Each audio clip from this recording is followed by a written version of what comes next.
आज के शो में एक माह में अद्वियात की कीमतों में दूसरा इजाफा। गुज़िश्ता हफ्ते कोरोना वायरस से अमवात में 140% का इजाफा। असद उमर ने एक बार फिर से लॉकडाउन का इशारा दे दिया। अस्सलाम वालेकुम, बस पर्दा हकायक सनसनीखेज इंकशाफात प्रोग्राम बेनकाब में हूं आपके साथ सैफान खान। अद्वियाती कीमतों में इजाफा। आज इस प्रोग्राम में बेनकाब करेंगे कि क्या वाकई में हकायक असल में क्या हैं इन कीमतों में इजाफे के पीछे, कितना इजाफा हुआ है, दरअसल एसआरओ कहता क्या है और इस इजाफे की वजह क्या है, वजूहात में जानने की कोशिश करेंगे। जो खबर है वो पहले आपके सामने रखते हैं। जो अद्वियात की कीमतों में कहा गया कि इस महीने दो बार इजाफा हुआ और ये इजाफा 22 से 30% तक 35% तक इजाफा हुआ। और इस इजाफे के ऊपर डायरेक्टर जो प्राइसिंग है इस वक्त उनकी तरफ से, ड्रैप की तरफ से कहा गया कि ये इजाफा हुआ नहीं है। जो उनका मौक़िफ़ है वो भी हम आपके सामने स्क्रीन पर रख देते हैं। ये कहा गया कि ये इजाफा जिसके बारे में कहा जा रहा है, ये इनएक्चुअल जो नए मॉलिक्यूल्स हैं उनकी कीमतों में इजाफा हुआ है। जो असल में ड्रग लॉयर फोरम का मौक़िफ़ है वो क्या है वो भी आपके सामने पहले रख देते हैं। अद्वियाती कीमतों में नया इजाफा 22 से 35% तक किया गया।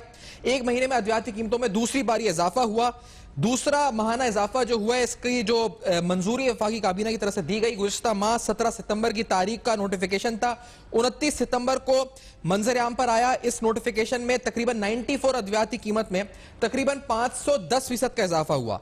आज जो मंजर आम पर नोटिफिकेशन आया है इसे 5 अक्टूबर की तारीख दर्ज है और इसके लेटर के मुताबिक 253 अद्वियाती कीमतों में इजाफा किया गया है। फार्मा जो इस वक्त मटीरियल है, रॉ मटीरियल है, जो ड्रग लॉयर्स फोरम है वो कहता है कि उसकी कीमतों में इजाफा नहीं हुआ है बल्कि वो कम हुई हैं उसकी कीमतें। और ये भी दावा कर रहा है कि सालाना 200% का इजाफा हो चुका है। जो फार्मा मालिकान कहते हैं कि जो, और ये भी इल्जाम लगाया कि ड्रैप की मिली भगत से ये सब कुछ इजाफा जो है वो किया जा रहा है। असल में ड्रैप का जो मौक़िफ़ है इस बारे में वो ये है कि ड्रग रेगुलेटरी अथॉरिटी जो है उसका अद्वियात में जो इजाफा है वो उसकी तरदीद उन्होंने की है। उन्होंने कहा है कि डायरेक्टर प्राइसिंग ने कहा है कि ये जो खबर है ये गलत है और अद्वियाती कीमतों में इजाफे की खबर झूठ पर मबनी है। ड्रैप ने तो 253 नई अद्वियाती कीमतों के तयन का नोटिफिकेशन 5 अक्टूबर को जारी किया था। यानी जो नई अद्वियात हैं उनका नोटिफिकेशन 5 अक्टूबर को जारी किया गया था। ये पुरानी कीमतों में इजाफा नहीं हुआ है। तौकीरुल हक साहब जो पाकिस्तान फार्मास्यूटिकल मैन्युफैक्चर एसोसिएशन के सदर हैं प्रोग्राम में साथ मौजूद हैं। सर आपका प्रोग्राम ज्वाइन किया शुक्रिया। नूर महर साहब ड्रग लॉयर्स फोरम के सरबराह हमारे साथ बीपर में मौजूद हैं। तौकीर साहब क्या हुआ है, ये इजाफा हुआ है क्या नहीं हुआ है ये, और आवाम तो तंग है, अपोजिशन वैसे ही शोर मचा रही है गवर्नमेंट के खिलाफ, ये हुआ क्या है असल में नेचुरल? पहले तो जी बहुत बहुत शुक्रिया कि आपने मुझे मौका दिया इस प्रोग्राम में आने का। ये मैं कल से ये शोर हम सुन रहे हैं कि ये 253 अद्वियात की कीमतें बढ़ा दी गई अचानक 5 अक्टूबर का ये जो जिक्र कर रहे हैं, तो ये खबर बिल्कुल बेबुनियाद है। और उसकी रीज़न ये है कि ये जो 253 अद्वियात हैं, जैसे कि अभी आप कह रहे थे, ये वो नई ड्रग्स हैं जिनकी प्राइस फिक्सेशन हुई है। देखिए, फार्मास्यूटिकल इंडस्ट्री जो है वो हर साल नई अद्वियात लाती है, ठीक है, नए ट्रीटमेंट्स आ रहे हैं, बेहतर अद्वियात इंटरनेशनली आ रही हैं। तो एज आ PPMA हमारी इंडस्ट्री का ये फ़र्ज़ है कि हम ये नए मॉलिक्यूल्स जो हैं, जो कि एडवांसमेंट आ रही है, नए मॉलिक्यूल्स आ रहे हैं, उनको हम अपनी कंट्री में लेके आएँ। उसके लिए एक प्रोसीजर है कि हम रजिस्ट्रेशन बोर्ड में अप्लाई करते हैं, फिर प्रोडक्ट रजिस्टर होती है और फिर उनकी प्राइस फिक्स होती है। तो ये जो SRO है 967 5 अक्टूबर को जो आया है, ये सब नई प्रोडक्ट्स हैं कुछ और नई ड्रग्स हैं और उनकी नई स्ट्रेंथ से एक ब्रेक का कहा जा रहा है। हमें इस ब्रेक के बाद वापस आते हैं। नाज़रीन इस बात को देखते हैं यहाँ से, इस ब्रेक के बाद हमारे साथ वापस आएंगे।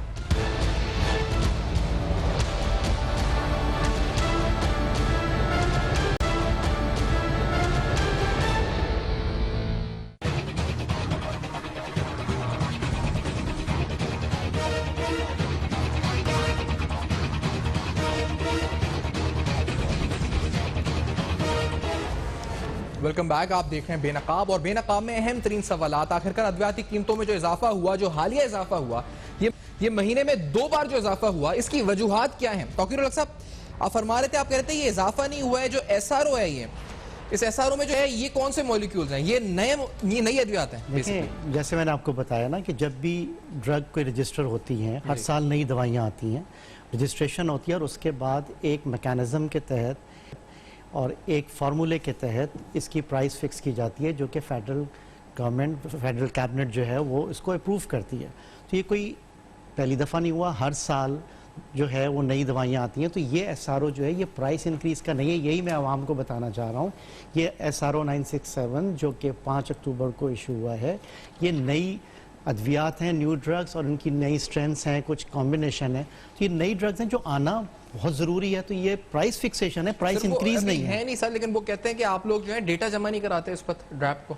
देखें, ये तो कोई भी उठ के कह सकता है, इस वक्त आप लोगों का ऐसा कुछ भी नहीं है। जो ड्रैप का इदारा है, ये एक गवर्नमेंट का इदारा है। हाउ इट इज़ पॉसिबल कि वहाँ हमारा प्राइसिंग डेटा नहीं हो। हर साल जो प्राइस इंक्रीज़ होती है या जो प्राइस बढ़ती है वो एक रिकॉर्ड के हिसाब से होती है कि जी लास्ट ईयर ये प्राइस थी, उसके बाद वो जो है वहाँ से अप्रूवल आती है। ये तो चले हुई है ना, ये तो कोई भी कह सकता है 94 डेटा कोई जमा नहीं करा रहा है। देखें, ये हुआ है 510% इजाफा जो लास्ट SRO था। पहली बात तो ये है, कौन से SRO की बात कर, जो लास्ट इजाफा हुआ है 17 सितंबर की तारीख का नोटिफिकेशन है, जो 94 अद्वियात की कीमतों में 510%। पहली बात तो ये है कि 500% इजाफा नहीं है। अच्छा, दूसरा ये एक्सप्लेन मैं दोबारा कर देता हूँ कि 94 अद्वियात जो हैं ये वो अद्वियात हैं जो पिछले 10-12 साल से पाकिस्तान में इसकी प्राइस नहीं बढ़ी थी। ये हार्डशिप केसेस थे, इसमें बहुत सारी जान बचाने वाली अद्वियात भी शामिल थी। चूँकि ये 10-12 साल से इनकी प्राइस रिव्यू नहीं हुई थी, तो क्या हुआ था कि ये अब मार्केट से आउट हो गई थी। अच्छा, इसमें बहुत इंपॉर्टेंट ड्रग्स भी थी और इसके साथ साथ जो है लाइफ सेविंग भी थी।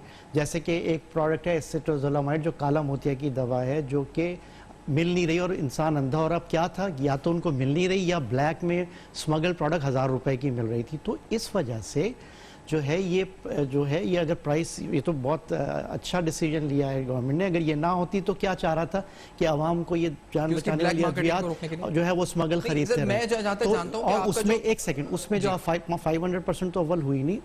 जैसे फॉर एग्जांपल ये इस दवा का मैं कह रहा हूँ, ये पहले 3 रुपए की थी, अब ये 7 रुपए की हो गई। तो आप परसेंटेज में जाएंगे तो आप कहेंगे जी 133% इजाफा हो गया। लेकिन यही दवा 1000 रुपए की मिल रही थी।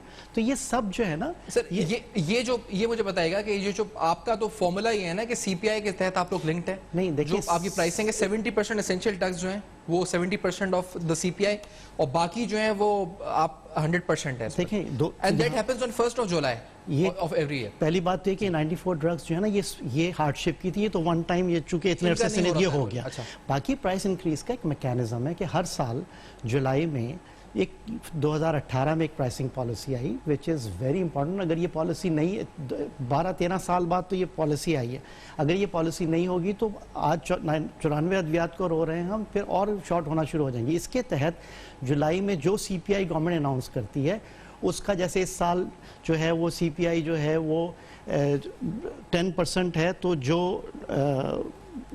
एसेंशियल ड्रग्स हैं उस पर आप 7% इजाफा कर सकते हैं, और जो नॉन एसेंशियल हैं, दीगर अद्वियात हैं, 70% उस पे हम 10% इजाफा कर सकते हैं। अब अगले साल अगर CPI जो है वो से 5% होगा तो 5% बढ़ेगी। तो ये तो एक फॉर्मूला है, लिंक है। ठीक है। अच्छा, ये ड्रग लॉयर्स फोरम, सर आपका जो मैंने ड्रग लॉयर्स फोरम का मौक़िफ़ पढ़ा है, आप लोग कह रहे हैं कि ये इजाफा हुआ है गठजोड़ से हुआ है, और ये इजाफा 510% इससे पहले हुआ है, सालाना 200% होता है, मौजूदा भी आप कह रहे हैं 253। ये पहले तो नूर मेहर साहब ये बताएं, क्योंकि आप ड्रग लॉयर फोरम को प्रेजेंट कर रहे हैं, ये नई अद्वियात है या पुरानी अद्वियात है 253? ये SRO भी है इनके पास, ये कह रहे हैं ये नई अद्वियात है। इसमें चंद एक अद्वियात जो हैं वो नई जरूर हैं, ठीक है। बाकी अद्वियात के कुछ के इन्होंने पैक साइज चेंज किए हैं और कुछ के कीमतों में इजाफा किया है। असल में देखें, ये मेरा काम नहीं है कि मैं सारा जो है वो मतलब के ड्रैब की वेबसाइट पे दूं। अब क्या है कि फार्मास्यूटिकल कंपनीज और ड्रग अथॉरिटी की आपस की मिली भगत है। ये आए रोज जो है ना कंपनियों वाले खुद ही कीमतें बढ़ाते रहते हैं। अब ये कह रहे हैं कि जी नहीं, पहले नहीं बढ़ी थी। भाई मैं सारी डेटे बता सकता हूँ, SRO की तादाद बता सकता हूँ, मैंने आपको भेजे भी हैं, आप स्क्रीन पे चलाएं। अभी जो 94 अद्वियात की कीमतों में इजाफा हुआ है उसकी मैंने आपको एक्सेल की एक शीट भेजी है, पुराने और नए पैक की मतलब कीमतें जो है वो आपको भेजी हैं।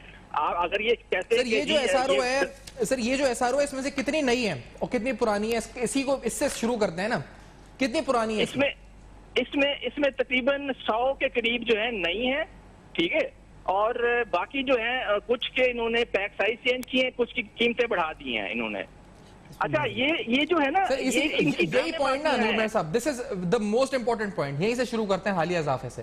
100 आप कह रहे हैं नहीं है, बाकी 153 जो है वो कहते हैं किसी को कुछ चेंज किया कुछ है, आप कह रहे हैं ये सारी नहीं है। देखिए इसमें नई भी हैं, जैसे मैंने नहीं, एक ड्रग थी वो 50 मिलीग्राम थी, ठीक है, अब उसकी नई स्ट्रेंथ आई है 100 मिलीग्राम, तो वो उसकी प्राइस फिक्स होगी। तो इसमें नई ड्रग्स भी हैं, इसमें जो है ना नई स्ट्रेंथ्स भी हैं, और चाहे पुरानी दवाइयाँ हो, जब वो कोई कंपनी जो है वो प्राइस जब रजिस्ट्रेशन के लिए करेगी, प्राइस फिक्स होगी ना उसकी, तो ये प्राइस फिक्सेशन है। और दूसरी बात ये जो अभी कह रहे हैं कि गट जोड़ है, अगर और हम अपनी मर्जी से प्राइस बढ़ाते हैं, तो भाई आप ये देख लीजिए कि अगर फार्मास्यूटिकल इंडस्ट्री का इतना स्ट्रांग वो होता कि गवर्नमेंट से भी ऊपर चले गए, तो क्या ये पॉसिबल था कि 2001 से 2013 तक प्राइसेस मुंजमद थी, प्राइस का इजाफा ही नहीं हुआ। प्राइसिंग पॉलिसी 2018 में, तो अगर हम अपनी मनमानी करते तो जो 13 साल हम क्यों प्राइस नहीं बढ़ाई। फैक्ट्स को मैनिपुलेट तो कोई नहीं कर सकता। आप ये कह रहे हैं कि इसमें कुछ है जिनकी एनजीओ पावर्स बढ़ी है। और दूसरी बात ये है कि मैंने आपसे कहा ना कि एक फार्मूला है, और ये सीपीआई बेस्ड फार्मूला, और वो इसमें कोई मनमानी कैसे कर सकते हैं। फेडरल कैबिनेट होती है, एक फार्मूला होता है, उसके हिसाब से अप्रूवल होकर प्राइस आती है। साजिद हुसैन साहब जो कि तर्जुमान है वजारत सेहत के, मीडिया कोऑर्डिनेटर हैं, हमें ज्वाइन कर रहे हैं। साजिद साहब मुझे बताइएगा, ड्रग लॉयर्स फोरम साथ है, हमने ये बताया है लोगों को इस वक्त के ड्रैप का मौकिफ ये कि ये 253 नए मॉलिक्यूल्स हैं, ये पुरानी अद्वियात नहीं है। ड्रग लॉयर फोरम कह रहे हैं इसमें से 100 जो इस वक्त है वो नई है, और उसके अलावा तमाम जो है वो या तो वो रीपैकेजिंग है या नई पुरानी है। नहीं सर, इस बात में कोई हकीकत नहीं है। डॉक्टर तौकीर साहब ने बड़े अच्छे तरीके से मैं प्रोग्राम सुना, तो बड़ी वजाहत से उन्होंने बता दिया। ये 1.5-2 माह पहले कैबिनेट में ये जो नए मॉलिक्यूल नए ड्रग्स आती हैं, तो उसकी फिक्सेशन होती है, प्राइस फिक्सेशन होती है। वो हमेशा से जितनी भी मेडिसिन में मार्केट में आती हैं, दुनिया में आती हैं, तो वो पहले उसकी फिक्सेशन की जाती है। तो वो प्राइस फिक्सेशन, ये नोटिफिकेशन पे पढ़ लें कि इसके प्राइस फिक्सेशन है, ना कि प्राइस इंक्रीज है। ये कल किसी निजी टीवी से किसी लाहौर से किसी को मिसगाइड किया, बताया कि ये 253 अद्वियात की कीमतों में ही इजाफा आपने देखा कि वो जो लिखा फौरी मैंने वजाहत भी जारी कर दी। ये फिर अद्वियात की कीमतें वेबसाइट पे क्यों नहीं देते? इन्होंने आए रोज देखें, मैं तो कह रहा हूँ कि दोनों आपस में मिले हुए हैं, ड्रग अथॉरिटी और फार्मा ब्यूरो और पीपीएम में, ये सिर्फ एक दूसरे के मुफाद के लिए काम करते हैं। उनमें कोई भी जो है ना वो इंसानियत मैं समझता हूँ कि बहुत ही कमजोर है। बात ये है कि इन्होंने जब 3 जनवरी 2017 को एक लेटर लिखा ड्रग अथॉरिटी ने फार्मास्यूटिकल कंपनियों को कि अद्वियात की कीमतें बताएं और रजिस्ट्रेशन का डाटा दें। मुझे जनाब ये बताएं कि नोटिफिकेशन सर, मैं पहले मैं नूर महर साहब मुझे सवाल पूछते थे। नूर महर साहब, आप जो कह रहे हैं कि ये हुआ है, तो ये जो नोटिफिकेशन है एसआरओ, इसमें से आप कह रहे हैं 100 नहीं है 150, फिर क्या है? ये कह रहे हैं कुछ की पावर्स बढ़ी हैं, तो क्या कौन झूठ बोल रहा है? वजारत सेहत झूठ बोल रही है, पीपीएम झूठ बोल रही है, आपका ड्रग लॉयर फोरम झूठ बोल रहा है, कौन झूठ बोल रहा है? गलत बोल रहा है? भाई ड्रैप के कंट्रोल में ही नहीं है, ये जब चाहते हैं बढ़ा देते हैं। इनके या तो होता ना ऑफिशियल वेबसाइट पे डाटा होता, पब्लिश होता। अच्छा, ट्रांसपेरेंसी, साजिद साहब प्लीज बताएं, ट्रांसपेरेंसी वेबसाइट पर डेटा ड्रैप ने खत लिखे, उन्होंने जवाब दिए नहीं दिए? साजिद हुसैन प्राइस का जो तयन होता है हमेशा फेडरल गवर्नमेंट करती है, एक पूरा मैकेनिज्म मौजूद है। डॉक्टर तौकीर साहब ने आपको बताया, पूरा एक मैकेनिज्म मौजूद है, एक सीपीआई और एक फेडरल गवर्नमेंट करती है। ऐसे नहीं है कि गवर्नमेंट की रेट नहीं है कि कोई भी उठाकर किसी वक्त कीमत बढ़ा दे। सर, वेबसाइट पर डेटा मौजूद है, साजिद साहब वेबसाइट पर डेटा मौजूद है, ये कह रहे हैं जो सवाल उठा रहे हैं वेबसाइट पर डेटा मौजूद है, ट्रांसपेरेंट है? नहीं, कोई मौजूद नहीं है। और ये जिस बात पे देते हैं सारे ब्रांडों का मौजूद है, बताएं आपको। अबू बकर साहब, आप अभी ऑन करें वेबसाइट पर, बताएं कि कौन सी सारी दवाइयों के 95,000 ब्रांड लिस्टेड है। आप सारी तरतीब से बताएं 95,000 में से कितने ब्रांड हैं इस वेबसाइट पे? मेरी बात सुने ना, ये अपने असल मौजूद की तरफ आए ना, ये अपने असल मौजूद की तरफ आए कि 253 अद्वियात की कीमत को जो डिटाई से बयान कर रहे हैं कि इनकी कीमत बढ़ी है, ये तो प्राइस फिक्स हुई है। ये बात को उल्टा दूसरी साइड पे क्यों लेके जाते हैं? मुझे तो याद है डॉक्टर साहब, ये आप इस पर क्या कहना चाहिए, क्योंकि ये बड़ी अहम बात है इस वक्त कि ये ट्रांसपेरेंसी, लैक ऑफ ट्रांसपेरेंसी पे मुझे बताएं कि आप लोग अपना डेटा नहीं अपलोड कर रहे हैं या दे नहीं रहे ड्रैप को? देखिए, पहली बात तो ये है कि पूरा डेटा मौजूद है ड्रैप के पास, और दूसरा ये जो कह रहे हैं ना कि जी प्राइस नहीं पता चल रही, ये एसआरओ हर एक के पास अवेलेबल है, प्राइस लिखी हुई है, इस पे प्राइस इंक्रीज होती है, सब वो होता है। अगर कोई शख्स जज्बात में आके जो है मिसगाइड करे, और सर वो कह रहे हैं 94,000 ब्रांड्स हैं, उनमें से कितने 8-9 हजार। दूसरी बात ये कि ये ये जेब, ये तो वेबसाइट पे अभी फैक्ट चेक हो सकता है ना? नहीं, कितने ये available है? verify कर पहले लें। मैं ये कह रहा हूँ कि ये जेब नहीं मैंने देखा आपको कि डाटा आप ये भेजा, इल्जाम verify कर लगाएं लें। कि फार्मास्यूटिकल ठीक इंडस्ट्री है। और जो है वो खुदा न खासा ड्राइव मिलके, भाई ये इस तरह नहीं है। बिल्कुल, ये एक एक जबान पूरा बोलते हैं मैकेनिज्म ये। है, मैं समझा चुका हूँ। एक जबान प्राइस बोलते हैं, इंक्रीज ये जो है मरीजों वो पे ना क्या कंपनी दवाइयां अपनी महंगी मर्जी नहीं से हुई? कर सकती है, क्या हम ना दवाइयां ड्रैप महंगी अपनी नहीं हुई? मर्जी ये से कर कैसे सकता logic है। देते हैं कि इसका एक short पूरा हो रही थी, प्रोसीजर और short हो रही थी, finally it has pharmaceutical to be वालों को पकड़े। Vetted and approved Short by क्यों द होने फेडरल देते हैं ये? गवर्नमेंट। तो ये बिल्कुल बेबुनियाद बात है। सीधी बात यह है कि जो आपने कोई सवाल बेबुनियाद किया नहीं है, कि ये जी चीज़ इतनी मिली जल्दी भगत है। प्राइस इंक्रीज दोबारा क्यों हो गई, मैंने एक्सप्लेन कर दिया। 94 अद्वियात जो है वो मस्त था होना, क्योंकि वो अवेलेबल नहीं थी, स्मगल्ड दवाइयां मिल रही थी। और ये नई अद्वियात की प्राइस फिक्सेशन है, नए मॉलिक्यूल्स भी हैं और नई स्ट्रेंथ्स भी हैं, और कुछ मॉलिक्यूल्स जो पहले थे उनके नए कॉम्बिनेशन मार्केट इंटरनेशनली आ गए, वो अप्रूव हुए हैं। हर साल नई दवाइयां आती हैं, उनकी प्राइस फिक्सेशन होती है। क्या ये आज भी दवाइयां आई जो है हैं, इसमें पहले 6 महीने बाद qualification फिर नहीं है? आएंगी, अगले साल फिर आएंगी, क्या ये और ये आनी qualification चाहिए। नहीं है? नए ट्रीटमेंट्स जो हैं वो आने चाहिए। देखिए ये जो इस पर मैं साहिर साहब आपसे पूछना चाहूंगा कि ये तो मामला जो है, क्योंकि आप है वजारत सेहत, आप एज अ रेगुलेटरी फंक्शन भी, क्योंकि ये तो स्टेक होल्डर्स ही हो गए ना। अब ये आपको क्या लगता है, क्योंकि सबको एक पेज पे लाके और ये बताना कि हुआ क्या इन एक्चुअली, ये बताएं नहीं, क्या है, और ये दो ओपिनियन क्यों आ रहे हैं इस पर? साहिर साहब, मेरी बात जो टेक्निकली जो आपका क्वेश्चन है, जिस पे आपने लिया था, जिस पे कल एक गलत Prices खबर के चली ऊपर थी किसी और 253 प्राइसेस के हवाले से, जी। ये तो दो दलील से बात करें ना, मंतक से बात करें, जो सवाल के इश्यू पे रहे, कंटेंट से दूर न जाए। मुझे ये बताएं कि इन्होंने ये वावेला मचा के बैठे हुए हैं कि गुमराह कर रहे हैं, एक मनफी प्रोपागंडा बिल्कुल करने में गुमराह मसरूफ है। नहीं कर इनसे रहे। ये अच्छा, बताएं नूर साहब की अगर आवाज आ सके याद की पहले हम सुन ले साहिर साहब को, साहिर साहब को सुन ले दें। एक आवाज बंद कर, नूर महसूस फिक्स हुई है या इंक्रीज हुई है, ये इसमें तो कोई दो राय नहीं कि ये फिक्स हुई है। आपका नोटिफिकेशन हमारा बता रहा है कि ये नई मॉलिक्यूल्स है। पूरी दुनिया में जब नए मॉलिक्यूल्स आते हैं उसकी प्राइस फिक्स होती है, ये प्राइस फिक्स हुई है, ना कि प्राइस इंक्रीज हुई है। इस पे तो दूसरी तो राय नहीं और दूसरी बात भी नहीं करनी चाहिए। और ये इस बात में है कि इंक्रीज हुआ है, भाई इंक्रीज नहीं हुई, ये प्राइस फिक्स हुई है। तो ऐसे ये कहें कि ये फिक्स हुई है या इंक्रीज हुई है, ये साबित करें। हमारा एसआरओ मौजूद है, अगर इनको ट्रांसलेशन नहीं आती तो किसी एक्सपर्ट से इसकी ट्रांसलेशन करवा लें। ठीक है, इस तरह कौम को तो गुमराह ना करें ना। साहिर साहब, चलिए ये बात तो क्लियर हो गई। एक बड़ा इदारा है जो पूरे पाकिस्तान में अद्वियात को रेगुलेट करता है, और अल्लाह का शुक्र है कि पाकिस्तान में लोग मेडिसिन खाते हैं, बीमार खाते हैं, लेकिन इस तरह मनफी प्रोपेगंडे। साहिर साहब, ये बात तो क्लियर हो गई। साहिर साहब, ये क्लियर हो गई बात। चलिए ठीक है, मैं ये बात क्लियर हो गई। और आपने कहा कि एक्यूरेट है, फैक्ट्स हैं, 2+2 4, ठीक है।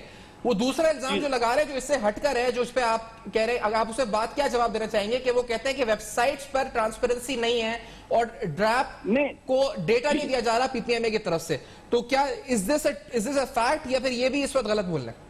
नहीं, मैं आपको बताऊं, ड्रैप हमने मैं आपको बताऊं, हमने जो ड्रग प्राइसिंग पॉलिसी भी लेके आए थे, तो हमने सबसे पहले तो स्वार्थी कल्चर का खात्मा किया। हमने तो मेरिट और ट्रांसपेरेंसी की बुनियाद रखी हुई है, और हमने इसीलिए ड्रग प्राइस, उससे पहले लोग कोर्टों में चले जाते थे, जाकर वहां के स्टे लेके देते थे, लेकिन अब ऐसा नहीं होता। हमने तो सारे चोर दरवाजे बंद कर दिए। हम तो मेरिट ला रहे हैं, ट्रांसपेरेंसी ला रहे हैं, और रोज बरोज मेरिट ट्रांसपेरेंसी ला रहे हैं। क्या 94,000 ब्रांड्स का डेटा अवेलेबल है वेबसाइट पर? उस पर लोग मुतमईन है। मैंने सबसे 700 कंपनीज हैं, वो मुतमईन है, और लोग आप विजिट करके देखें। और आप मुझे बताएं तो साहब, क्या 94,000 ब्रांड्स का डेटा अवेलेबल है उन तो वेबसाइट नहीं है? कंपनियों से प्राइस का पूछते नहीं है, ड्रग इंस्पेक्टर जो है प्राइस वेरीफाई नहीं कर सकता, उसका कोई मैकेनिज्म मौजूद नहीं है। अच्छा, एक सेकंड नूर साहब, एक सेकंड डॉक्टर साहब, आपका इस पे ओपिनियन क्या है? रोजाना अपना काम ऐसे तरीके से कर रहे हैं, लेकिन ये नहीं। देखिए, ये प्राइसेस जो हैं, डेटा अगर वेबसाइट पे हो या ना हो, ये कोई छुपी हुई बात नहीं है ना। ये हर एक रजिस्ट्रेशन लेटर है, ड्रैप की तरफ से इशू होता है, प्राइसेस फिक्स हैं, दवाई पे जो पैक पे दवाई लिखी हुई होती है, वो जो अप्रूव प्राइस है वो होती है। रेगुलेटर्स हैं, 17 से आप कह रहे हैं डेटा नहीं दे रहे आप लोग, आप पीपीएम में दे रही, आपके पास डॉक्यूमेंट्स होंगे ना, यू आर सेंडिंग। यही तो अभी साजिद साहब बता रहे थे कि ये जो अभी प्राइस फिक्सेशन जो होती है, ड्रैप के पास पूरा डेटा और हमसे मांगा जाता है। एंड आई मस्ट से कि इनका ड्रैप जो है वो बड़ा ही ट्रांसपेरेंसी से और बहुत ख्याल से ये वो करता है, और कोई खुदा न खासा ऐसा नहीं है। उस हर चीज़ वहाँ अवेलेबल है, पूरा डेटा अवेलेबल है। और अब तो ये है कि पूरा जो भी प्राइस हमें मिलती है वो हमें पूरा वो चेक करते हैं। एक महीना जो भी सीपीआई आता है, एक महीना चेक करते हैं, उसमें कोई डेफिशिएंसी हो या कोई वर्किंग गलत हो तो हमसे मैं आपका शुक्रिया करूंगा, वो आता है। आपने ज्वाइन किया प्रोग्राम में, तौकीर साहब की गुफ्तगू आप सुन रहे थे। जो वजारत सेहत के तर्जुमान ने साथ ज्वाइन किया, अद्वियाती कीमतों में इजाफे की असल पीछे हकायक क्या है जानने की कोशिश करी। ब्रेक के बाद आएंगे तो एक और अहम और एक जिसे कहा जाए अफसोसनाक मामला है कि किस तरह से इस मुल्क में कोरोना के केसेस बढ़ रहे हैं। क्यों बढ़ रहे हैं, ये बेनकाब करेंगे और होना क्या चाहिए, इस सवाल को उठाएंगे हमारे साथ।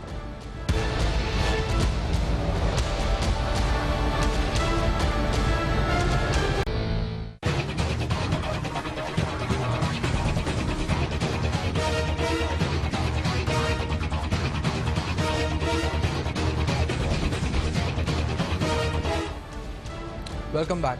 आप देख रहे हैं बेनकाब और आज बेनकाब में आपके सामने अहम तरीन हक़ाइक़ रखते हैं। कोरोना वायरस जो कि एक मोहलक और एक खतरनाक मर्ज है, आपको मुतासिर कर सकता है। हुकूमत की तरफ से SOPs पर संजीदगी से अमल करने के लिए मुसलसल इंदिया दिया जा रहा है, खदशात का इजहार किया जा रहा है, बार बार बताया जा रहा है कि क्यों जरूरी है कि SOPs पर अमल दरामद करें, लेकिन शायद अब इससे बढ़कर कुछ इकदाम करने की जरूरत है।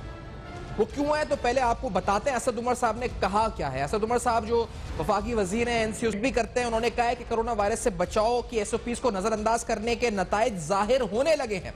मुल्क भर में 24 घंटों के दौरान कोरोना वायरस से मजीद 5 अफराद जाँ भाग और 433 नए केसेस आए हैं। गुज़िश्ता हफ्ते कोरोना वायरस से यौमिया अमवात की तादाद 12 रही और ये शरह चंद हफ्तों के जो पहले के मुकाबले में 140% ज्यादा है।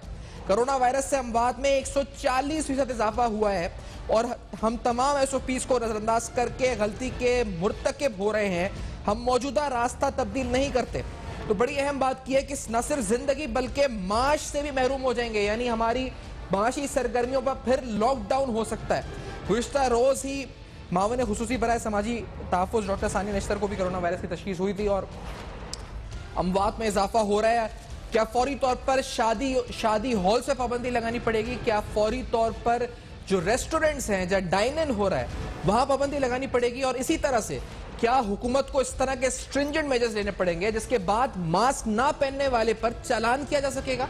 ऐसे सख्त इकदाम के बाद इसको रोका जा सकता है, वरना क्या ये मामला हाथ से निकल जाएगा? डॉक्टर सईद खान साहब जो कि इंचार्ज हैं, प्रोफेसर डॉक्टर सईद खान साहब इंचार्ज हैं दाओ लैब की जो इस वक्त कोरोना टेस्टिंग लेबोरेटरी उसके, हमारे साथ मौजूद हैं। डॉक्टर साहब, ये सब हो रहा है तो हम जानते हैं क्या हो रहा है, अब आपका मुतालबा क्या होगा? क्या शादियों पर, रेस्टोरेंट्स पर दोबारा से पाबंदी लगा देनी चाहिए हुकूमत को?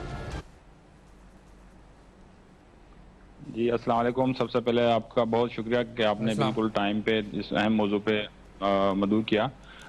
यकीनन हम तो साइंटिफिकली बात करेंगे कि साइंस जो कहती है कि ये एक वायरस ऐसा है जो कि आपस में क्लोज कांटेक्ट से फैल सकता है और सांस लेने के जरिए फैलता है, इसलिए इसका फैलाव बहुत जल्दी और तेज़ी से होता है। तो हमारी यही गुजारिश है और मुसलसल यही कहते आ रहे कि खुदारा SOPs पे अमल करें, क्लोज कांटेक्ट जब भी हो तो मास्क का इस्तेमाल करें और हाथ को मुसलसल आमने धोना चाहिए और सोशल डिस्टेंसिंग पे अमल करना चाहिए।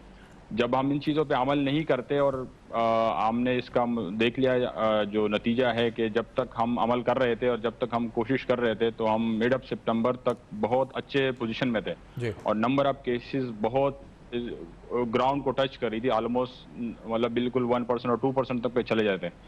लेकिन मिड ऑफ सितंबर से जब से SOPs पे अमल काफ़ी कम हुआ या ना होने के बराबर रहा, उसके बाद मुसलसल इन केसेस में इजाफा हो रहा है और फिर जो मुश्किल हालात सामने दरपेश हैं उसका खुदा न खास्ता दोबारा हमें उसका सामना करना पड़ सकता है। तो सख्त इक़दाम से बेहतर है कि हम जो आसानी से इक़दाम कर सकते थे वो कर लें और अभी भी टाइम है कि हम जल्द से जल्द इन SOPs पे अमल करें ताकि हम मुश्किल हालात से बच सकें, क्योंकि जब भी हम इतने सख्त इक़दाम गवर्नमेंट उठाती है तो बहुत सारे फिर आवाज़ें आती हैं कि माश का इशू है, लोगों के ज़िंदगी के रोज़मर्रा ज़िंदगी के जो काम है उस पर इफ़ेक्ट पड़ता है। लेकिन ज़ाहिरी बात है ज़िंदगी रवा दवा होनी चाहिए, लेकिन ज़िंदगी होगी तो रवा दवा होगी। जब सेहत होगी, जान होगी, तब हम कंटिन्यू लाइफ कर सकते हैं। तो हमें चाहिए कि कलेक्टिव विजडम का मुजाहिरा करें, कलेक्टिव जिम्मेदारी का मुजाहिरा करें। ये सिर्फ गवर्नमेंट का काम नहीं कि गवर्नमेंट आपको SOP बताए और आप उस पर जब तक अमल नहीं करेंगे और माहिरीन जो आपको SOPs बताए जब तक आवाम उस पर अमल नहीं करेगी तो तमाम लोग, हम एक लफ्ज़ यूज़ करते हैं no one is safe until everyone is safe. जब तक सारे महफूज नहीं है तो कोई भी महफूज नहीं है। तो हमें चाहिए कि हम अपने आप को महफूज करने के आप कह रहे मिड सितंबर से, तो सर ये मिड ऑफ सितंबर से ही हमने देखा था कि पाबंदियां हटी थी रेस्टोरेंट से, उसके अलावा जो शादी हॉल थे, पार्क्स थे, ये तमाम जगह। आपको लगता है कि जो इन्फेक्शन पॉइंट्स हैं मेन, जैसे शादी हॉल है जहां पे शादियां हो रही हैं, बहुत से लोग जमा हो रहे हैं सैकड़ों की तादाद में, कोई अंदर जाके एसओपी नहीं फॉलो हो रही। ज्यादातर लोग जो जाते हैं बाहर मास्क पहनाते हैं और फिर अंदर जाने के बाद सब मास्क उतार के फेंक देते हैं। पार्क्स के अंदर ये सूरत हाल है। तो आपको ये नहीं लगता कि अगर अब इकदाम नहीं किए तो बात हाथ से निकल जाएगी, बात बिगड़ सकती है? मजीद डॉक्टर साहब बिल्कुल, जितनी मेहनत हमने की थी और सब लोगों की कलेक्टिव मेहनत थी, मीडिया के उसमें बहुत अहम रोल था, गवर्नमेंट का रोल था, डॉक्टर और नर्सेस का, आम आवाम का बहुत इसमें रोल था, तब जाके आलमी इदारे WHO और बाकी ममालिक हमारे एग्जाम्पल देती थी कि पाकिस्तान ने बहुत अहम रोल प्ले किया है और नंबर्स को बहुत डाउन लेके आए। तो उसको कैपिटलाइज करना चाहिए था, उस सिचुएशन को कैपिटलाइज करना चाहिए था और उस पर अमल करते हुए आगे चलना चाहिए था। तो अभी भी ये मौका है, अभी भी हमारे पास एक आखिरी चांस मैं कहता हूँ है कि उस पर हम अमल करें, ताकि वो सख्त इक़दाम जिससे सोसाइटी के दूसरे जो शोबे हैं वो फिर ज़्यादा मुतासिर होते हैं और फिर हम कहते हैं कि लोग भूख से मर जाएंगे। तो ना भूख से मरना चाहिए, ना कोरोना से मरना चाहिए। बीच का रास्ता जो इख्तियार हम कर सकते हैं और SOPs पे अमल करते हुए अपनी ज़िंदगी को रवा दवा कर सकते हैं, तो वो अमल करना चाहिए। आपकी बात बिल्कुल सही है। कई जगहों पे ये होता है कि वो सिर्फ दिखाने के लिए तो मास्क चेक कर लेते हैं, लेकिन अंदर आप जाएं तो वो मास्क नहीं पहनते, सोशल डिस्टेंसिंग नहीं रखते और जिसका खुमियाजा फिर हम भुगतते हैं कि नंबर ऑफ केसेस जो हैं वो बढ़ते चले जाते हैं। तो अभी भी मेरे आवाम से यही गुजारिश है कि कलेक्टिवली इस पे अमल करें। सब लोग जब तक अमल नहीं करेंगे तो एक आध लोग मास्क पहनने से कोई फ़ायदा नहीं होगा, एक आदमी के सोशल डिस्टेंसिंग से कोई फ़ायदा नहीं होता। और ये एक रियलिटी, अब तक काफ़ी लोग ऐसा कहते हैं कि भाई कुछ नहीं होता, मतलब कोरोना कुछ नहीं है और ये ऐसा एक मजाक है। तो वो आके ICUs देखें, हॉस्पिटल्स देखें, जिन लोगों को ये बीमारी होती है उनसे पूछ कर देख लें कि भाई आपको अगर ये बीमारी हुई थी तो आप अगर सेहतयाब भी हुए तो किस मुश्किल से आप गुजरें, किस मुश्किल से वो बंदा गुजरता है, कितनी तकलीफ से वो गुजरता है, तब जाके अगर वो खुशकिस्मत है तो वो सेहतयाब हो जाता है। लेकिन खुदा न खासा काफ़ी लोगों की ज़िंदगी भी गई हैं। तो ये एक सीरियस चीज़ है, इसको खुदा सीरियस ले लें और अपने आप को मुश्किल में डालने से पहले और दूसरों को मुश्किल में डालने से अगर SOPs पे हम अमल करके डॉक्टर साहब ये बताइएगा कि टेस्टिंग के हवाले से, क्योंकि जो लोग आ रहे थे पहले 15 सितंबर से पहले जो आते थे वो एज ग्रुप क्या था, 15 सितंबर के बाद क्या उसमें कोई फर्क आया है? आपको लगा कि फर्क है कोई? यानी पहले ज्यादा ज़ईफ लोग आते थे, अब यंग आने लगे क्योंकि रेस्टोरेंट्स खुल गए, पार्क्स खुल गए, शादी हॉल, तो कोई फर्क आया है उसके अंदर आफ्टर 15 सितंबर जब से ये सब खुला है, शादी हॉल वगैरह? काफ़ी मिलते जुलते लोग आ रहे हैं, क्योंकि हमारा ये रिसर्च कहती थी कि जो लोग एक्सपोज नहीं हुए, अभी तक एक्सपोज नहीं हुए थे और उन्होंने अपने आप को बचा के इवन रखा हुआ था, जब वो एक्सपोज होंगे तो वायरस जो है वो कतई टाइम नहीं लगाएगा, उनको इन्फेक्ट करेगा, चाहे वो यंग हो, चाहे बूढ़े हों, चाहे बच्चे इवन हो। तो ये सारे एज ग्रुप्स जो हैं वो इफेक्ट हो रहे हैं। तो यकीनन हर तरह के एज ग्रुप के लोग आ रहे हैं, इन्फेक्ट भी हो रहे हैं और बीमार भी हो रहे हैं और पॉजिटिव भी हो रहे हैं।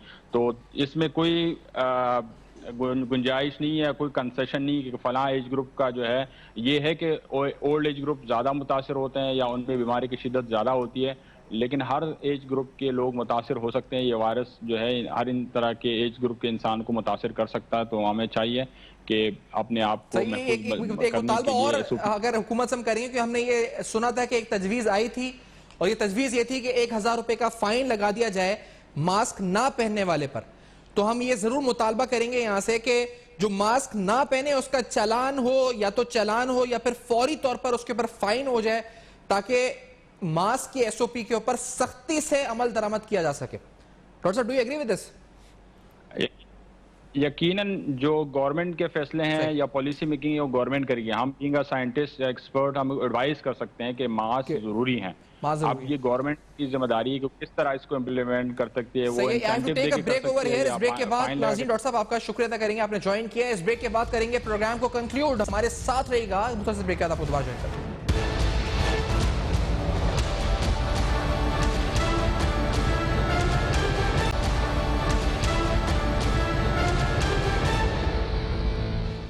Welcome back. आप देख रहे हैं बेनकाब, और बेनकाब में आज हमने इस सवाल का जवाब ढूंढने की कोशिश करी कि कीमतों में इजाफा अद्वियात के आखिर हुआ क्यों है, और हुआ भी है तो किस तनासुब से हुआ है, उसका फॉर्मूला क्या है, और क्या वाकई में इजाफा नई अद्वियात की प्राइस फिक्सेशन है या पुरानी अद्वियात की कीमतों में इजाफा है। इस पर तफसीली बहस भी आपने प्रोग्राम में देखी। उसके साथ साथ कोरोना वायरस जो कि एक मोहलक बीमारी है और उस खतरे से अभी भी हम दो चार हैं, लेकिन हम SOP से अमल नहीं कर रहे हैं। और अगर SOP से अमल नहीं किया तो अब गवर्नमेंट की तरफ से जो साफ साफ अल्फाज में वार्निंग्स आ रही हैं वो यही है कि आपकी न सिर्फ लाइवहुड यानी आपकी जो माश है उस पर असर पड़ेगा, बल्कि जिंदगियों पर तो असर पड़ ही रहा है कोरोना की वजह से।